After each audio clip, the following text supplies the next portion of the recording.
नमस्कार दोस्तों, अगर आप एसीआईओ का फॉर्म भर चुके हैं और आईबी के इस एग्जाम को जहां पर 3717 सीट्स निकली हुई हैं सक्सेसफुली क्लियर करना चाहते हैं दोस्तों, तीनों स्टेजेस को नेस्ते नाबूद करना चाहते हैं, तो ये वीडियो आपके लिए है। देखिए, आज के इस लेक्चर में हम बात करने वाले हैं टीयर 1 जो एग्जाम होने वाला है उसमें जीके एंड जीएस की डे बाय डे स्ट्रेटजी के बारे में, किस तरीके से आप डे बाय डे चल सकते हैं और जीए जीएस को एसआईओ के लिए कवर कर सकते हैं। दोस्तों, मैं आपको बता दूं कि इस एग्जाम को मैं पहले क्लियर कर चुका हूं और जो मेरी पोस्टिंग थी वो ब्यूरो ऑफ इमिग्रेशन में आई थी, but I didn't join the job. लेकिन मैं आपको बताऊंगा कि किस तरीके से मैंने इस एग्जाम की प्रिपरेशन करी थी। खास रूप से मेरे टाइम पर जो टीयर 1 और टीयर 2 एग्जाम था वो एक साथ हुआ करता था। अभी आपका टीयर 1 पहले होता है, फिर टीयर 2 बाद में होता है ना, डिस्क्रिप्टिव। तो हम आज सिर्फ टीयर 1 की बात करेंगे and I will tell you कि मैंने किस तरीके से टीयर 1 की प्रिपरेशन करनी शुरू की थी। मैं उस समय पर यूपीएससी की और एसएससी की प्रिपरेशन कर रहा था। How I went about it I will tell you today. देखिए, सबसे पहले इस एग्जाम के बारे में थोड़ा सा जान लेते हैं। देखिए, सबसे पहली चीज आप जानते हैं कि जो टीयर 1 है उसमें 100 क्वेश्चंस आने होते हैं, जिसमें 5 सेक्शंस होते हैं और 1 घंटे में आपको पूरा पेपर करना पड़ता है। यहां पर जनरल अवेयरनेस और जनरल स्टडीज यानी कि जो आपके करंट अफेयर्स हैं और जीएस है वो 40% ऑफ द पेपर है। यानी कि 40 क्वेश्चंस आपके करंट अफेयर से आएंगे, 20 क्वेश्चन आपके करंट अफेयर से आएंगे और जो 20 क्वेश्चंस हैं वो आपके जीएस से आएंगे, यानी कि टोटल हो जाते हैं 40 क्वेश्चंस, 40 क्वेश्चन। और मैं सबसे पहले आपको बताना चाहता हूं दोस्तों कि क्या क्या चीज हमें पढ़नी है, बिकॉज आगे बढ़ने से पहले सबसे पहले हमारे दिमाग के अंदर यह होना चाहिए कि what is need to be covered. तो देखिए, सबसे पहली चीज आप ये समझ लीजिए कि नेगेटिव मार्किंग भी है, यानी कि आप फालतू में क्वेश्चंस को नहीं कर सकते हैं। अगर आप श्योर हैं तभी क्वेश्चन को करें। अच्छा, जब यहां पर दोस्तों जनरल अवेयरनेस की बात आती है, देखियो सबसे पहले मैंने यहां लिखा हुआ है जनरल अवेयरनेस में, आप देख सकते हैं जो सिलेबस है वो क्या क्या है। करंट अफेयर्स आएगा, करंट अफेयर्स में national, international, award and sports, ये 4 इंपॉर्टेंट न्यूज हैं। इसके अलावा स्टैटिक जीके में Capitals, important days, national symbols, history, polity, geography, economy and science. अब यार, हर एक चीज को, हर एक सब्जेक्ट को हम उतना तवज्जो नहीं दे सकते हैं, उतनी इंपॉर्टेंस नहीं दे सकते हैं।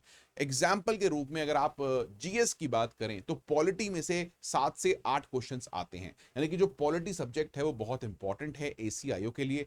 वहीं ज्योग्राफी से शायद सिर्फ 2 ही क्वेश्चंस आते हैं, इकोनॉमिक्स से भी शायद 1 या 2 क्वेश्चंस आते हैं। तो आप समझ पा रहे हैं कि आपको पॉलिटी पर ज्यादा फोकस करना है। हिस्ट्री पर भी 5 क्वेश्चंस आते हैं अगर आप प्रीवियस ईयर क्वेश्चन पेपर उठाकर देखें तो। इसके साथ साथ जनरल अवेयरनेस में इंटरनेशनल रिलेशन से काफी क्वेश्चन आते हैं और स्पोर्ट्स और अवार्ड से भी काफी सारे क्वेश्चंस आते हैं। 20 में से अबाउट 12 क्वेश्चंस सिर्फ इन 3 सेक्शंस के होते हैं।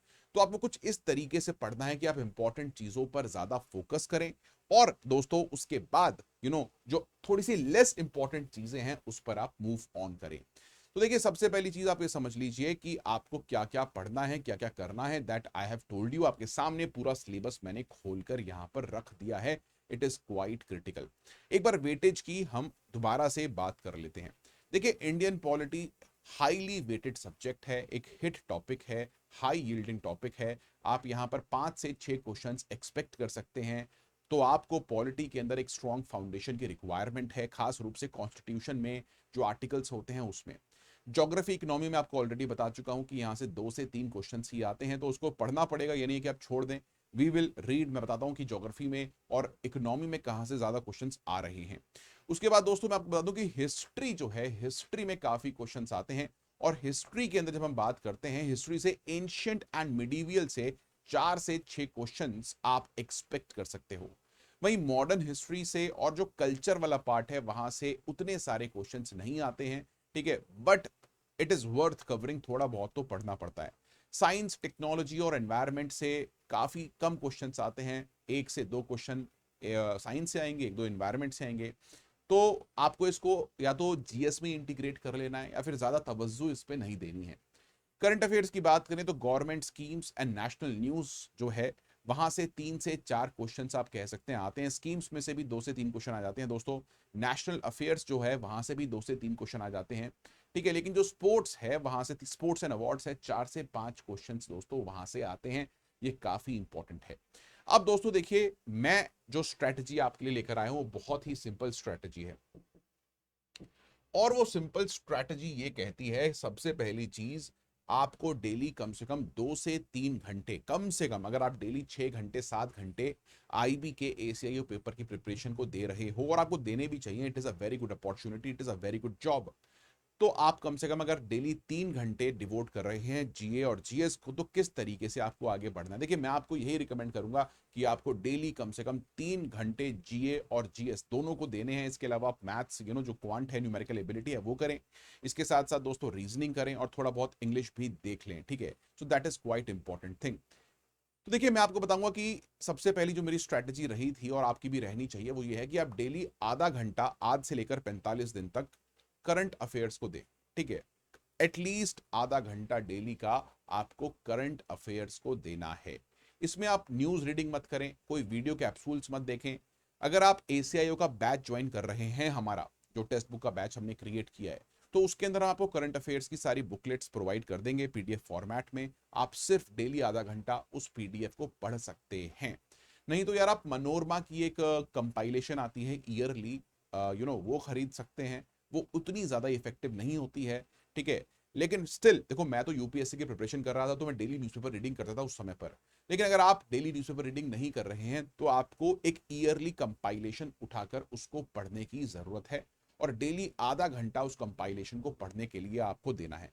देखो मैं यहां पर आपको यह बताना चाहता हूं कि जो हमारा खुद का आईबी का बैच है, उसके अंदर हम आपको प्रोवाइड कर रहे हैं ये करंट अफेयर्स की कंपाइलेशन, जो मैंने इसी तरीके से बनवाई है कि अगर आप डेली आधा घंटा पढ़ते हैं तो वो 45 मिनट्स के अंदर आप कंप्लीट कर सकते हैं। उसके अंदर स्पोर्ट्स भी है, अवार्ड्स भी हैं, नेशनल अफेयर्स भी है, ठीक है। उसके अंदर नेशनल अफेयर्स के साथ साथ मेरे भाई you will also get every other thing, जो भी दूसरी न्यूज है, इंटरनेशनल रिलेशंस हो गया एक्सेट्रा, वो सब का सब आपको उस कंपाइलेशन के अंदर मिल जाने वाला है दोस्तों। तो आपको वहां पर कोई भी प्रॉब्लम नहीं होगी दोस्तों। That is quite important thing, no problem you will face. आपको सिर्फ वो पीडीएफ उठानी है और उस पीडीएफ को उठाकर सिर्फ पढ़ाई अपनी शुरू कर देनी है। वो एक नो फ्रिल्स चीज आपके पास आ जाएगी, बट ये ऑफ कोर्स सिर्फ पेड बैच के लिए अवेलेबल आपके पास रहेगी। अच्छा, इसके बाद आप रिमेनिंग 1.5 घंटा जो है, मतलब आपने आधा घंटा दिया, तो आधा घंटा 45 मिनट मान लेते हैं, तो आपके पास रिमेनिंग 1.5 से 1.25 घंटे बचते हैं।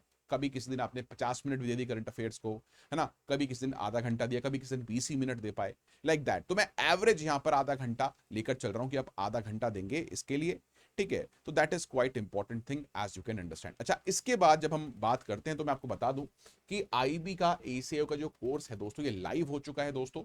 और मैं आपको बता दूं कि कल एक बहुत बड़ी सेल लगने वाली है। मैं आपको बता रहा हूं, अगर आपको आईबी का पेपर देना है सीरियसली, सारा कंटेंट एक जगह पर चाहिए, मॉक टेस्ट चाहिए, तो केवल बहुत ही कम पैसे में, बहुत ही इसे कहते हैं अफोर्डेबल प्राइस पर मैं आपको ये कोर्स है वो प्रोवाइड करवा सकता हूं। बस आपको कोड यूज करना है मेरा, and that code my dear friend is RT live. तो अगर आप आरटी लाइव कोड यूज करते हैं, दिस कोड, तो आपको मैक्सिमम पॉसिबल डिस्काउंट तो मिलेगा, लेकिन मेरी खुद की आपको you will get my personal mentorship. मैं यहां पर आपको मेंटरशिप भी दूंगा इस बैच के अंदर, ठीक है। तो आपको कोड यूज करना है आरटी लाइव। आप जाइए, कितने सारे टीचर्स हैं जो आपको डिफरेंट डिफरेंट सब्जेक्ट्स पढ़ाने वाले हैं। Current affairs, geography, economics, history के टीचर हैं, ठीक है। मैथ्स के लिए न्यूमेरिकल एबिलिटी के हर बहुत सारे टीचर्स हमने रखे हैं, सो दैट आपको बेस्ट क्वालिटी कंटेंट प्रोवाइड किया जा सके गाइस, एंड आपके पास अच्छे ऑल्टरनेटिव्स यहां पर रहे, ठीक है। तो आप इस बैच को डेफिनेटली ज्वाइन कर सकते हैं, use the code RT live. कल जाकर इसको ज्वाइन कर लेना, कल के लिए, सिर्फ कल के लिए बहुत ही अच्छे डिस्काउंट्स आपको दोस्तों मिल जाने वाले हैं।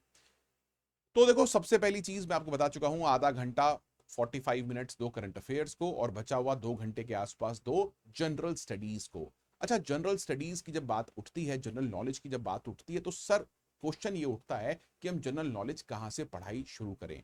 अब देखो, उठाकर लक्ष्मीकांत या फिर जो यूपीएससी की किताबें हैं, वो अगर आप पढ़ने बैठते हो, तो एक नॉर्मल जो एस्पिरेंट होता है उसको 6 से 8 महीने वो किताबें पढ़ने के लिए लगते हैं। अगर आप यूपीएससी की तैयारी कर रहे हो या फिर किसी और चीज की तैयारी कर रहे हो, तो यार ये बात ठीक भी है, छोड़ दो यार, ठीक है आपने पढ़ाई हुआ है। लेकिन अगर आप एसएससी से हो या फिर आपने अभी तक भी प्रॉपरली इन चीजों को कवर नहीं किया है दोस्तों, तो मैं आपको बता दूं कि ल्यूसेंट की जनरल नॉलेज की जो बुक है, it is a comprehensive book for covering history, polity, science, geography etcetera.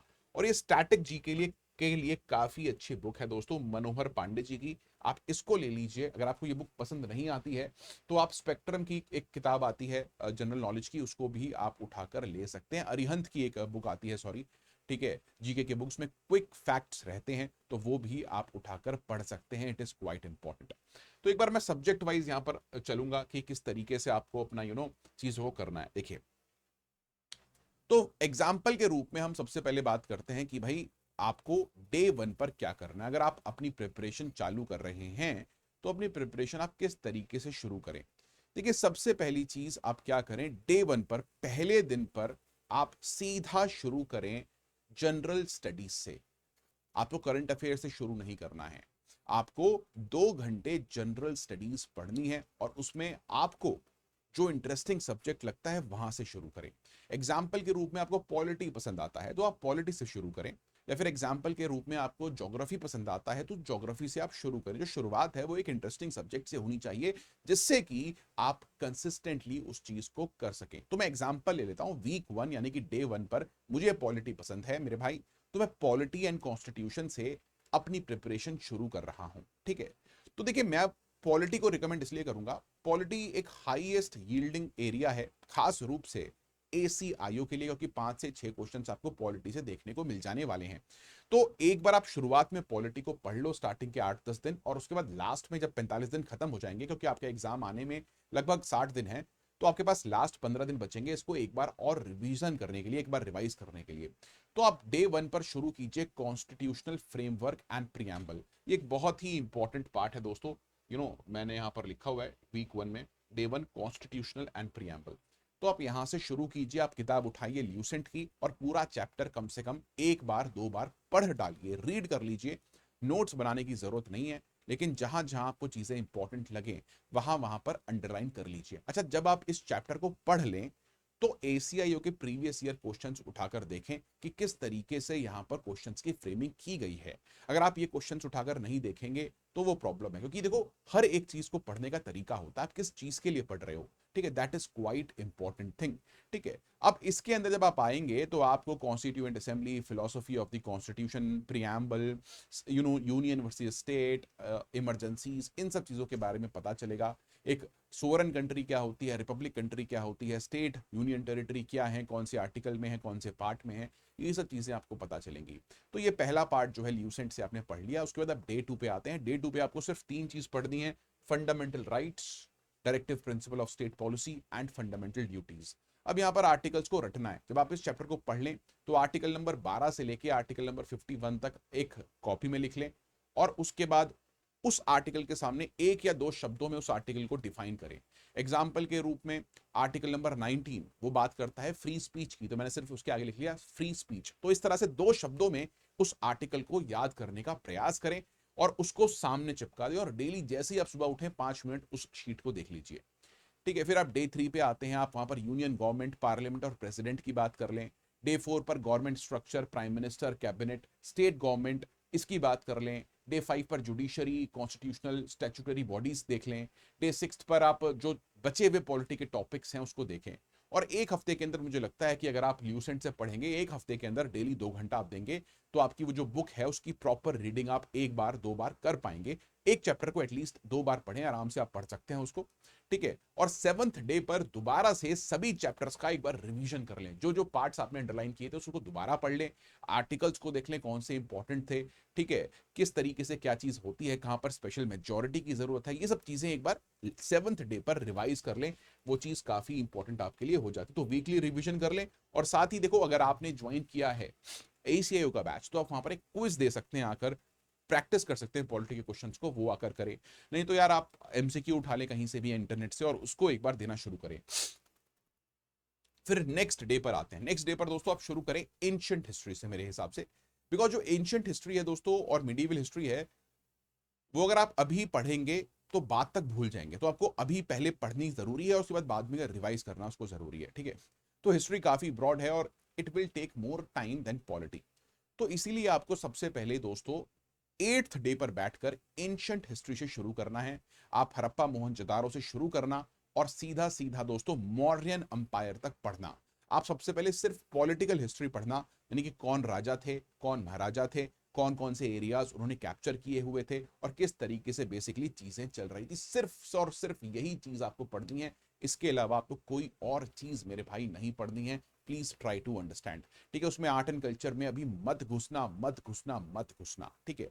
अच्छा, नेक्स्ट डे क्या करना, इसी से रिलेटेड जो आर्ट एंड कल्चर है, यानी कि उस टाइम पर मॉर्गन आर्किटेक्चर कैसा था, हड़प्पा की जो सिटीज थी वो किस तरीके से थी, ठीक है, वो अगले दिन पढ़ना है। डे 8 और 9 पर पढ़ना है। मतलब डे 8 पे आपने पॉलिटिकल हिस्ट्री पढ़ी और उस पॉलिटिकल हिस्ट्री का जो कल्चर वाला पार्ट है वो आपने नेक्स्ट डे पर कवर कर लिया। कुछ इस तरीके से आप चलिएगा, ठीक है। और आई थिंक 5 दिन से ज्यादा 3 दिन से ज्यादा आप एंशंट को मत दीजिएगा और 2 दिन से ज्यादा आप मिडीवियल को मत दीजिएगा। आप अगर बुक पढ़ेंगे तो शायद आपको 6-7 दिन लग सकते हैं पूरी एंशिएंट मिडिवल हिस्ट्री पढ़ने में ल्यूसेंट से, लेकिन एक बार रीड कीजिए, इंपॉर्टेंट डेट्स याद रखिए, लोकेशंस याद रखिए, दैट इज इट, ठीक है। उसके बाद 2 दिन आप मॉडर्न को भी दे दीजिए। 11वां दिन 12वां दिन मैं यहाँ पर मॉडर्न हिस्ट्री को दे दूंगा, लेकिन ज्यादा इस पर मैं फोकस नहीं करूंगा। खास रूप से दोस्तों औरंगजेब के बाद की जो हिस्ट्री है उस पर मैं फोकस नहीं करूंगा, और 1858-57 की जो पहली म्यूटनी हुई थी उसके बाद की हिस्ट्री पर मैं फोकस करना चाहूंगा दोस्तों।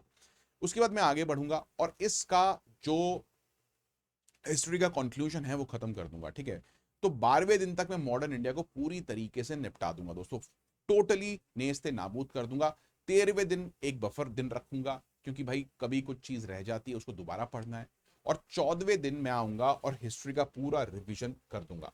तो मैंने 45 में से एक हफ्ता पॉलिटी को दिया और एक पूरा हफ्ता मैंने हिस्ट्री को दिया, बिकॉज पूरी हिस्ट्री से मैं 5 से 6 क्वेश्चंस आप एक्सपेक्ट कर सकते हो। अगेन मैंने रिवाइज किया हिस्ट्री को और मैं आता हूं अब नेक्स्ट पार्ट पर। नेक्स्ट ईयर मैं आऊंगा दोस्तों ज्योग्राफी के ऊपर।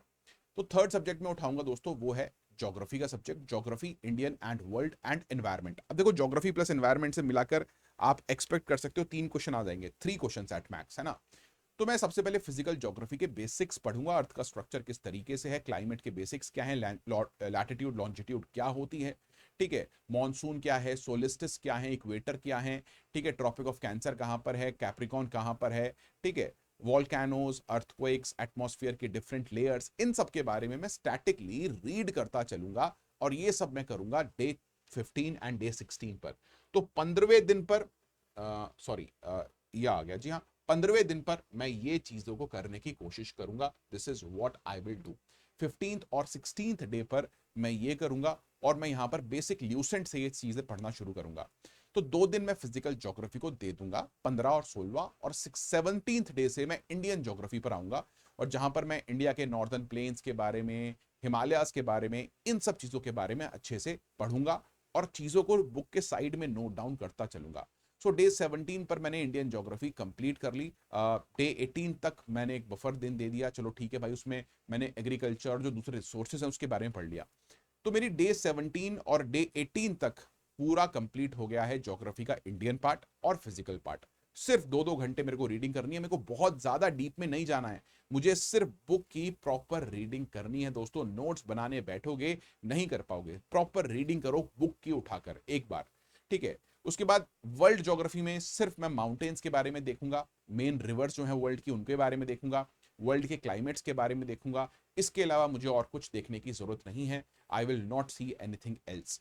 और एक बचा हुआ दिन डे 19 मैं एनवायरमेंट एंड इकोलॉजी को दे दूंगा। उसमें कुछ इंपॉर्टेंट जो कन्वेंशंस हुई हैं वो देख लूंगा, करंट अफेयर्स की जो न्यूज रही है एनवायरमेंट की वो देख लूंगा, इंडिया के अंदर कौन कौन सी यूनेस्को साइट्स हैं वो देख लूंगा, इंडिया के अंदर कौन कौन से बायोस्फीयर रिजर्व्स हैं, नेशनल पार्क्स हैं, उनके बारे में बेसिकली मैं बात कर लूंगा दोस्तों।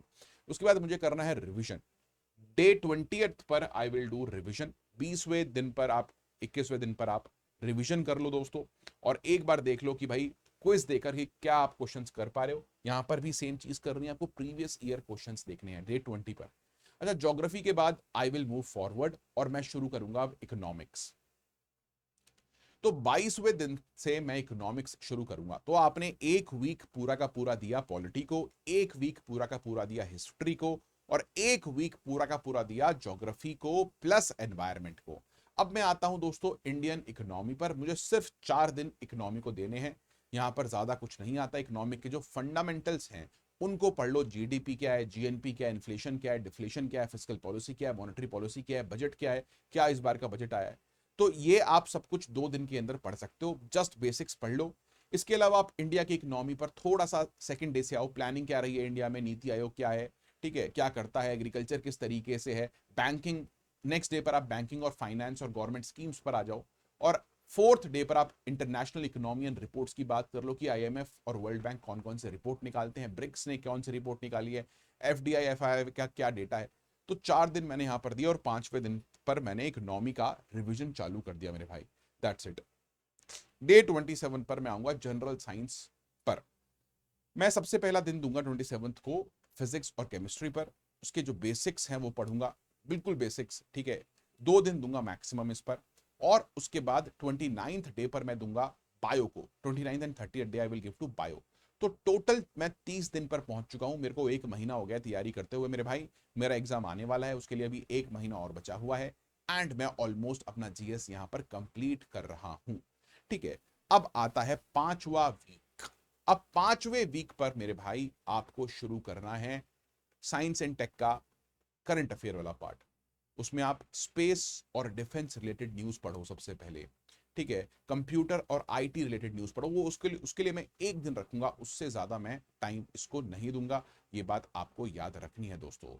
अब जब मेरा इतना पार्ट जीके का जीएस का कवर हो जाता है, डेली 2.5 घंटा 2 घंटा देके, आप 3 घंटे भी दे सकते हो अगर आप जीएस में वीक हो, तो मैं अब दोबारा से चीजों को रिवाइज करना शुरू करूंगा। मैं रिवीजन स्टार्ट करूंगा दोस्तों पॉलिटी से, फिर अगेन हिस्ट्री। अब देखो रिवीजन करने में उतना टाइम लगना चाहिए, तो आप रिवीजन के लिए हर एक सब्जेक्ट को, पॉलिटी को आप दे दो 5 दिन, हिस्ट्री को दे दो आप 6 दिन में भी, हिस्ट्री लंबी है, ज्योग्राफी को दो 2 दिन, इकोनॉमी को दो 2 दिन, साइंस एंड टेक को दो 2 दिन, बस। ये आपका दूसरा रिवीजन हो गया। एक बार पढ़ने से कुछ नहीं होगा, आपको मल्टीपल टाइम्स चीजों को रिवाइज करना पड़ेगा। आप इस तरीके से डे 40-41 पर पहुंच जाओगे दोस्तों, और उसके बाद आपके पास 4 से 5 दिन एक्स्ट्रा बचेंगे। अब आप देखो कि आपने जितना पढ़ा है उसमें सबसे ज्यादा कमी कहां पर आपको खल रही है। 4 दिन उस सब्जेक्ट को और दे दो। May be most of the बच्चे जो होंगे वो एंशिएंट मिडिवल हिस्ट्री में प्रॉब्लम क्रिएट कर रहे होंगे, मुझे पता है। तो आपको एंशिएंट एंड मिडिवल हिस्ट्री को दोबारा 4 दिन देने हैं, और उसके बाद आपको फुल लेंथ टेस्ट देना शुरू कर देना है दोस्तों। 45 डे के बाद डेली बेसिस पर देना शुरू करो। अब आपके पास 15 दिन का समय बचा है। अब 15 दिन के समय में क्या करो, अब 2-2 दिन दो रिवीजन के लिए, 2 दिन दो पॉलिटी को, 2 दिन दो हिस्ट्री को, 4 दिन मैं ऑलरेडी दे चुका हूं, और 2-2 दिन करके आप इन 5-6 सब्जेक्ट को दे दो, तो आपके 10 दिन निकल जाएंगे और आपका एग्जाम आ जाएगा। और ये आपकी स्ट्रेटेजी है जीएस की, इस तरीके से डे बाय डे मेरे भाई आपको चलना है, ठीक है। दैट इज क्वाइट इंपॉर्टेंट, ठीक है। और मैं आपको बता दूं, साथ साथ में आप डेली 30 मिनट्स दे रहे हो, 30 minutes to 45 minutes to current affairs, जिसमें आप हमारी पीडीएफ पढ़ रहे हो, कंपाइल जो पीडीएफ है। नहीं है तो आप कोई ईयर बुक उठा के जो करंट अफेयर्स की कंपाइलेशन होती है उसको पढ़ रहे हो। न्यूज़पेपर से पढ़ने की कोशिश मत करना। यूपीएससी की जो कोचिंग इंस्टीट्यूट्स हैं उनकी मैगजीन्स को पढ़ने की कोशिश मत करना, वो बहुत डिटेल्ड होती हैं। It will be a blunder and waste of time my dear friends. तो मैंने कुछ इस तरीके से चीजें की थी। देखो मेरा जो जीएस का पार्ट था वो काफी स्ट्रांग था, तो लेकिन फिर भी मैंने पॉलिटी को, हिस्ट्री को इसी तरीके से रिवाइज किया था। 40 दिन मैंने भी दिए थे, तो वही प्लान मैंने आपको बता दिया है दोस्तों। तो यार अगर आपको ये बैच ज्वाइन करना है तो आप ये बैच ज्वाइन कर सकते हो, use the code RT live. ये बैच चालू हो चुका है दोस्तों, कल अच्छे डिस्काउंट्स आपको मिल जाएंगे। With that thing in mind I will meet you in the next one. अगर ये वीडियो पसंद आई दोस्तों तो tell me, I will make another one for other subject.